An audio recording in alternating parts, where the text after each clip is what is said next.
ശിവാനന്ദാശ്രമം പാലക്കാട് പ്രസിദ്ധീകരിച്ച സ്വാമി ശിവാനന്ദ മഹാരാജ് എഴുതിയ ദിവ്യാനന്ദം ആമുഖം തുടർച്ച. സമാധിയുടെ ആനന്ദം. ഏറ്റവും ഉയർന്ന മൂല്യത്തിൻ്റെ സാക്ഷാത്കാരമാണ് നിർവികൽപ്പ സമാധി. നിർവികൽപ്പ സമാധിയിൽ സത്യത്തിൻ്റെ പൂർണ്ണ രൂപം ആത്മജ്ഞാനം കൊണ്ട് അറിയുന്നു. അത് പൂർണ്ണതയുമായി താദാത്മ്യം പ്രാപിക്കുന്ന അനുഭവമാണ്. നിർജീവമായ ജീവാത്മാവിൻ്റെ സ്ഥാനത്ത് ബ്രഹ്മത്തിൻ്റെ ഉയർന്ന അവബോധം നിങ്ങൾക്ക് ലഭിക്കുന്നു. പൂർണ്ണതയുടെ അനുഭവത്തെ സമാധി എന്ന് പറയുന്നു. അത് ദുഃഖത്തിൽ നിന്നുള്ള മോചനമാണ്. അത് പരിപൂർണമായ ആനന്ദമാണ്. വ്യക്തിത്വം ഇല്ലാതാക്കുന്നതല്ല സമാധി. അത് വ്യക്തിത്വത്തിൻ്റെ പൂർത്തീകരണമാണ്. നിരതിശയമായ പ്രകാശത്തിൻ്റെ അവസ്ഥയിൽ വിഷയത്തിൻ്റെയും വസ്തുവിൻ്റെയും ഏകത്വം നിങ്ങൾക്ക് അനുഭവപ്പെടുന്നു. നിങ്ങൾ മറ്റൊന്നും കാണുന്നില്ല, ഒന്നും കേൾക്കുന്നില്ല, ഒന്നും അറിയുന്നില്ല. അറിവ് പ്രകാശിക്കുന്നു. ആ പ്രകാശത്തിന് ശേഷം നിങ്ങൾ എന്തെങ്കിലും ചെയ്യാൻ അത് ആവശ്യപ്പെടുന്നില്ല. അറിയുക എന്നാൽ നിങ്ങൾ അതായി തീരുക എന്നാണ്. അറിയുന്നതും അസ്തിത്വവും വേർതിരിക്കാനാവില്ല. ചിത്തും സത്തും ഒന്ന് തന്നെയാണ്. എവിടെ പൂർണ്ണമായ അറിവും പൂർണ്ണമായ അസ്തിത്വവും പ്രബലമായിരിക്കുന്നുവോ അവിടെ പരിപൂർണമായ ആനന്ദവും ഉണ്ടാകും. ആത്മസാക്ഷാത്കാരത്തിൽ നിന്ന് ലഭിക്കുന്ന ആനന്ദം അവർണ്ണനീയമാണ്. ഒന്നിനും ഭംഗം വരുത്താൻ സാധിക്കാത്ത നിർവൃതി, ചലനമില്ലാത്ത പരമമായ ശാന്തി, വിശുദ്ധമായ പ്രകാശവും ആനന്ദവും. ആത്മസാക്ഷാത്കാരത്തിൻ്റെ ഒരു ക്ഷണിക ദൃശ്യം ഇതാണ്. ധ്യാനത്തിൻ്റെയും സമാധിയുടെയും ആനന്ദവുമായി താരതമ്യപ്പെടുത്തുമ്പോൾ ഇന്ദ്രിയാനുഭൂതി ഒന്നുമല്ല. ഇന്ദ്രിയ ജീവിതത്തിൽ നിന്ന് ഉയരുക. നീ ശുദ്ധമായ ശാശ്വതമായ ആത്മാവാണെന്ന് അറിയുക, ഉണരുക.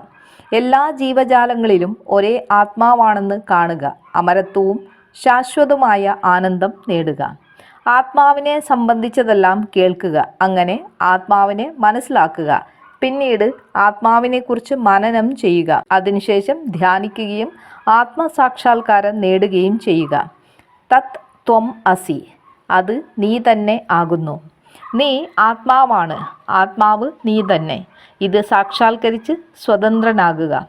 നിങ്ങളുടെ അവശ്യ സ്വഭാവം സാക്ഷാത്കരിക്കുന്നതിൽ നിന്ന് നിങ്ങളെ തടയാൻ യാതൊന്നിനും കഴിയില്ല. ആത്മസാക്ഷാത്കാരം ഒരു കണ്ടുപിടുത്തമല്ല. അത് ആത്മാവിനെ കണ്ടെത്തലാണ്. തൻ്റെ ആത്മാവിനെ അറിയുക എന്നതാണ്. അത് അവബോധമാണ്. ആത്മസാക്ഷാത്കാരം പുതിയതായി നേടേണ്ട ഒന്നല്ല. നിങ്ങൾ ആത്മാവിലേക്ക് എത്തിച്ചേരുകയോ നേടുകയോ വേണ്ട. നിങ്ങൾ ആത്മാവ് തന്നെയാണ്.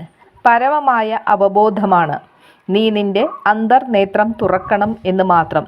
വേദാന്ത തത്വശാസ്ത്രം ഒരുവനെ അവൻ്റെ സ്വാതന്ത്ര്യം, മഹത്വം, അന്തസ്സ് എന്നിവയിലേക്ക് ആഹ്വാനം ചെയ്യുന്നു. ഈ സ്വാതന്ത്ര്യത്തിൻ്റെ സ്രോതസ്സ്, ആനന്ദത്തിൻ്റെ മൂലകാരണം മനസ്സിലാക്കി സ്വതന്ത്രരാകുക. ആനന്ദം ഒരുവൻ്റെ അവശ്യ സ്വഭാവമാണ്. ആനന്ദം നിങ്ങളുടെ ജന്മാവകാശമാണ്. അനന്തമായ ആനന്ദത്തിൻ്റെ മഹാനായ അവകാശിയാണ് നിങ്ങൾ. ഇപ്പോൾ ഈ നിമിഷം തന്നെ ആ ആനന്ദത്തെ സാക്ഷാത്കരിക്കുക. പ്രകാശത്തിനായി, ശാന്തിക്കായി, ആഹ്ലാദത്തിനായി, ആനന്ദത്തിനായി പുറത്തേക്ക് നോക്കരുത്. അവനവൻ്റെ ഉള്ളിലേക്ക് നോക്കുക. മോക്ഷം സ്വർഗത്തിലോ കൈലാസത്തിലോ അല്ല. അക്ഷയമായ ഉത്തമമായ ദൈവീക സമ്പത്ത്, ആത്മാവാകുന്ന മുത്ത് നിന്റെ ഹൃദയത്തിൻ്റെ ഉള്ളറകളിൽ നിശബ്ദതയുടെ പേടകത്തിൽ പൂട്ടിയിരിക്കുന്നു. ആത്മനിഷ്ഠമായ ഹൃദയത്തിൽ സ്വന്തം വ്യക്തിത്വത്തിൻ്റെ അഗാധതയിൽ ശരിയായ സത്യത്തെ കണ്ടെത്തുക. മായയും മനസ്സും. സത്യത്തിൽ ദ്വൈതമില്ല. എല്ലാ പരിണാമവും മായയാണ്. ബാഹുല്യം മായയാണ്. മായ ബാഹുല്യത്തെ പ്രതിഫലിപ്പിക്കുന്നു. മായ വ്യക്തിഗത ആത്മാവും പരമാത്മാവും തമ്മിലുള്ള വിഭജനം സൃഷ്ടിക്കുന്നു. മായ ഈശ്വരൻ്റെ അത്ഭുതകരമായ ഒരു മോഹജനക ശക്തിയാണ്. ഈ ലോകം സൃഷ്ടിച്ചിരിക്കുന്നത് മായ കൊണ്ടാണ്. ഈ ഭൗതിക പ്രപഞ്ചത്തിൻ്റെ ഉറവിടം മായയാണ്. നാമരൂപാത്മകമായ ഈ ലോകം മായയുടെ ജാലവിദ്യ കൊണ്ടുണ്ടായ കപടമായ ഒരു കാഴ്ചയാണ്. ഒരു വടിയുടെ കത്തുന്ന അറ്റം വൃത്താകൃതിയിൽ അതിവേഗം ചലിപ്പിക്കുമ്പോൾ ഭ്രമം മൂലം അഗ്നി വലയമായി ഒരു ചുവന്ന ചക്രം പോലെ തോന്നും. നാനാത്വം മുഖമുദ്രയായിട്ടുള്ള ഈ ലോകവും അതുപോലെയാണ്. മായ നമ്മെ ഭ്രമിപ്പിക്കുന്നു. മായ മനസ്സിലൂടെ നാശം വിതയ്ക്കുന്നു. നമുക്ക് ചുറ്റുമുള്ളവയെല്ലാം രൂപത്തിലും വസ്തുവിലും ഉള്ള മനസ്സ് മാത്രമാണ്. ലോകം മനസ്സിൻ്റെ ഉൽപ്പന്നമാണ്. വിശാലമായ മനസ്സാണ് ഈ ലോകം. ഈ പ്രപഞ്ചം ഉദിക്കുന്നതും നിലനിൽക്കുന്നതും മനസ്സിലാണ്. ലോകത്തിലെ ഒന്നും തന്നെ മനസ്സിന് പുറത്തല്ല. ഭൂമി, പർവ്വതങ്ങൾ, നദികൾ എല്ലാം മനസ്സിൻ്റെ ഭാഗങ്ങളാണ്. അത് പുറമെ സ്ഥിതി ചെയ്യുന്നതായി കാണപ്പെടുന്നു. ലോകത്തിന് തനിയെ ഒരു നിലനിൽപ്പില്ല. മനസ്സിൻ്റെ സഹായമില്ലാതെ അതിനെ കാണാൻ കഴിയുകയില്ല. മനസ്സ് പ്രവർത്തനരഹിതമായാൽ ലോകം അപ്രത്യക്ഷമാകും. ഭാവനയിൽ നിന്നുണ്ടാകുന്ന രൂപങ്ങളാണ് കാലം, ആകാശം, ചലനം. ആകാശത്തിനും സമയത്തിനും ബ്രഹ്മത്തെയോ അവബോധമായ ആത്മാവിനെയോ കൂടാതെ സ്വതന്ത്രമായ പദവി ഇല്ല. സമയമില്ലാതെ ആകാശമോ ആകാശമില്ലാതെ സമയമോ ഇല്ല. ആകാശവും സമയവും ഒരുമിച്ച് പോകുന്നു. സമയവും ആകാശവും പരസ്പരം ആശ്രയിക്കുന്നു. അവ യാഥാർത്ഥ്യമല്ല. സമയവും ആകാശവും മാനസിക സൃഷ്ടിയാണ്.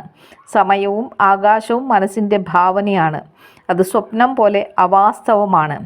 എത്ര തന്നെ പരമാർത്ഥമായി തോന്നിയാലും ആത്യന്തികമായി അത് യഥാർത്ഥമല്ല. സ്ഥലകാലങ്ങൾക്കതീതമായ ബ്രഹ്മം മാത്രമാണ് സത്യം. ബ്രഹ്മം മാത്രമാണ് വൈവിധ്യമാർന്ന വസ്തുക്കളുള്ള ലോകമായി പ്രകാശിക്കുന്നത്. ബ്രഹ്മം മാത്രമാണ്. അലകൾ പതയും നീർപ്പോളകളുമായി ജലത്തെ വിഭജിക്കുന്നത് പോലെ ആണത്. മനസ്സിലൂടെയും ഇന്ദ്രിയങ്ങളിലൂടെയും ഗ്രഹിക്കുമ്പോൾ ബ്രഹ്മം ലോകമായി കാണപ്പെടുന്നു. ദ്രവ്യവും ആത്മാവും. ഈ പ്രപഞ്ചം മുഴുവൻ ഈശ്വരൻ്റെ ശരീരമാണ്. ഈ ലോകം മുഴുവൻ ഈശ്വരൻ അല്ലെങ്കിൽ വിരാട് സ്വരൂപമാണ്. ആ ലോകം ഒരു ജഡവസ്തു അല്ല, മറിച്ച് ജീവൻ്റെ സാന്നിധ്യം ഉള്ളതാണ്. ഈ ലോകം പരമാത്മാവിൻ്റെ ആവിഷ്കരണമാണ്. ആത്മീയ ലോകവും ഭൗതികവും ഭിന്നമാണെന്ന അടിസ്ഥാനപരമായ തെറ്റായ ഒരു വിശ്വാസം എല്ലാ യുഗങ്ങളിലും ഉണ്ട്. ആത്മാവും വസ്തുവും വ്യത്യസ്തമോ വേർപിരിക്കാവുന്നതോ അല്ല. ഇന്ദ്രിയങ്ങളിലൂടെയുള്ള ആത്മാവിൻ്റെ തിരിച്ചറിവാണ് ദ്രവ്യം. ദ്രവ്യം ആത്മാവിൻ്റെ ആവിഷ്കരണമാണ്. ആത്മാവിൻ്റെ ചലനമാണ് ദ്രവ്യം. ഈശ്വരൻ്റെ ശക്തിയാണ് വസ്തു. നിശ്ചലാവസ്ഥയിലുള്ള ഈശ്വരൻ്റെ ചലന രൂപമാണ് ദ്രവ്യം. ബ്രഹ്മത്തിൻ്റെ പൂർണ്ണതയുടെ പ്രകടിത രൂപമാണ് ഈ ലോകം. ഈ ലോകം ബ്രഹ്മത്തിൻ്റെ നിഴലാണ്. ബ്രഹ്മാനന്ദ പ്രവാഹമാണിത്. ഇതിൻ്റെ ഉൽപ്പത്തി ഈശ്വരനിൽ നിന്നാണ്. ഇത് ഈശ്വരൻ്റെ ആവിഷ്കാരവും പ്രതിബിംബവുമാണ്. ഈശ്വരൻ്റെ തേജസ്, മഹത്വം, ശ്രേഷ്ഠത ഇവയാൽ ഉത്തേജിപ്പിക്കപ്പെട്ടതാണ് ഈ ലോകം. വിവിധ രൂപങ്ങളിൽ പ്രകാശിക്കുന്ന ഒരു പ്രകാശമാണ് ദൈവം. വിവിധ ഭാഷകളിൽ സംസാരിക്കുന്ന ഒരു ശബ്ദമാണ് അദ്ദേഹം. പ്രപഞ്ചത്തിലെ ഓരോ അണുവിലും സ്പന്ദിക്കുന്ന ഒരേ ചൈതന്യം ഈശ്വരൻ്റേതാണ്. ഈശ്വരൻ എങ്ങും നിറഞ്ഞിരിക്കുന്നു. ഈശ്വരൻ പൂർണ്ണമായി സമമായി എല്ലാ വസ്തുക്കളിലും അടങ്ങിയിരിക്കുന്നു. ഈശ്വരൻ്റെ ലീലയാണ് ഈ ലോകം. ഈശ്വരൻ ഊടും പാവും പോലെ എല്ലാ ലോകവുമായി ചേർന്നിരിക്കുന്നു.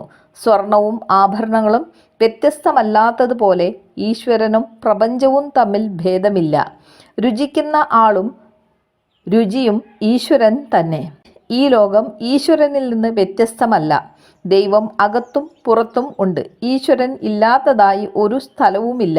എല്ലാം ഈശ്വരനാണ്. ഈശ്വരനല്ലാത്തതായി ഒന്നുമില്ല. ലോകം മിഥ്യയാണോ? യഥാർത്ഥത്തിൽ ലോകം എന്നൊന്നില്ല. കയറിൽ പാമ്പെന്ന പോലെ അത് വെറും രൂപം മാത്രമാണ്. എല്ലാ നാമരൂപങ്ങളും നിഴൽ പോലെ, മരീചികയിലെ വെള്ളം പോലെ, ആകാശത്തിലെ നീല നിറം പോലെ അവാസ്തവമാണ്. അന്തിമമായ വിശകലനത്തിൽ ലോകം മിഥ്യയാണെന്ന സത്യം അറിയുന്നു. പക്ഷേ ആപേക്ഷികമായ അസ്തിത്വത്തിൽ അത് ഇല്ലെന്ന് പറയാൻ കഴിയില്ല. അനുഭവത്തിൻ്റെ അവസ്ഥയിൽ അത് യഥാർത്ഥമാണ്. ഈ ലോകം പൂർണ്ണമായും അയഥാർത്ഥമാണെന്ന് പറയാൻ സാധിക്കില്ല. കാരണം നിങ്ങൾ അത് മനസ്സിലാക്കുന്നു, അത് അനുഭവിക്കുന്നു. അത് പൂർണ്ണമായും യഥാർത്ഥമല്ല. കാരണം നിങ്ങൾ ജ്ഞാനം നേടുമ്പോൾ ലോകം അപ്രത്യക്ഷമാകുന്നു. ഈ ലോകം മിഥ്യയാണ്. ആർക്ക്? എപ്പോൾ? സാക്ഷാത്കാരം ലഭിച്ച ഒരു സന്യാസിക്ക് മാത്രം ഈ ലോകം മിഥ്യയാണ്. ഒരു ലൗകിക മനുഷ്യന് ലോകം യഥാർത്ഥമാണ്. നിങ്ങൾ ഉണർന്നു കഴിഞ്ഞാൽ മാത്രമേ സ്വപ്നം യഥാർത്ഥമല്ലെന്ന് മനസ്സിലാവുകയുള്ളൂ. നിങ്ങൾ സ്വപ്നം കാണുമ്പോൾ സ്വപ്നം നിങ്ങൾക്ക് തികച്ചും യഥാർത്ഥമാണ്. ഈ ലോകം മിഥ്യയാണ്. എന്നാൽ ഏതർത്ഥത്തിലാണ്? മുയലിൻ്റെ കൊമ്പ് പോലെ വന്ധ്യയുടെ മകനെപ്പോലെ, ആകാശത്തിലെ താമര പോലെ അയഥാർത്ഥമാണോ? അല്ല. അത് ബ്രഹ്മത്തെപ്പോലെ ദൃഢവും യാഥാർത്ഥ്യവുമല്ല. ബ്രഹ്മവുമായി താരതമ്യപ്പെടുത്തുമ്പോൾ അത് യഥാർത്ഥമല്ല. അത് വെറും രൂപം മാത്രമാണ്. ഒന്നായ ഈശ്വരൻ പലതായി ആവിർഭവിക്കുന്നതാണ് സൃഷ്ടി. ഏകവും പ്രകൃത്യാ നിർവികാരവുമായ ആത്മാവ് അസംഖ്യം രൂപങ്ങൾ സ്വീകരിച്ചതായി തോന്നുന്നു. ബ്രഹ്മം അഥവാ പരമാത്മാവ് സ്വയം ഈ ലോകമായി രൂപങ്ങളിലൂടെ പ്രത്യക്ഷപ്പെടുന്നു.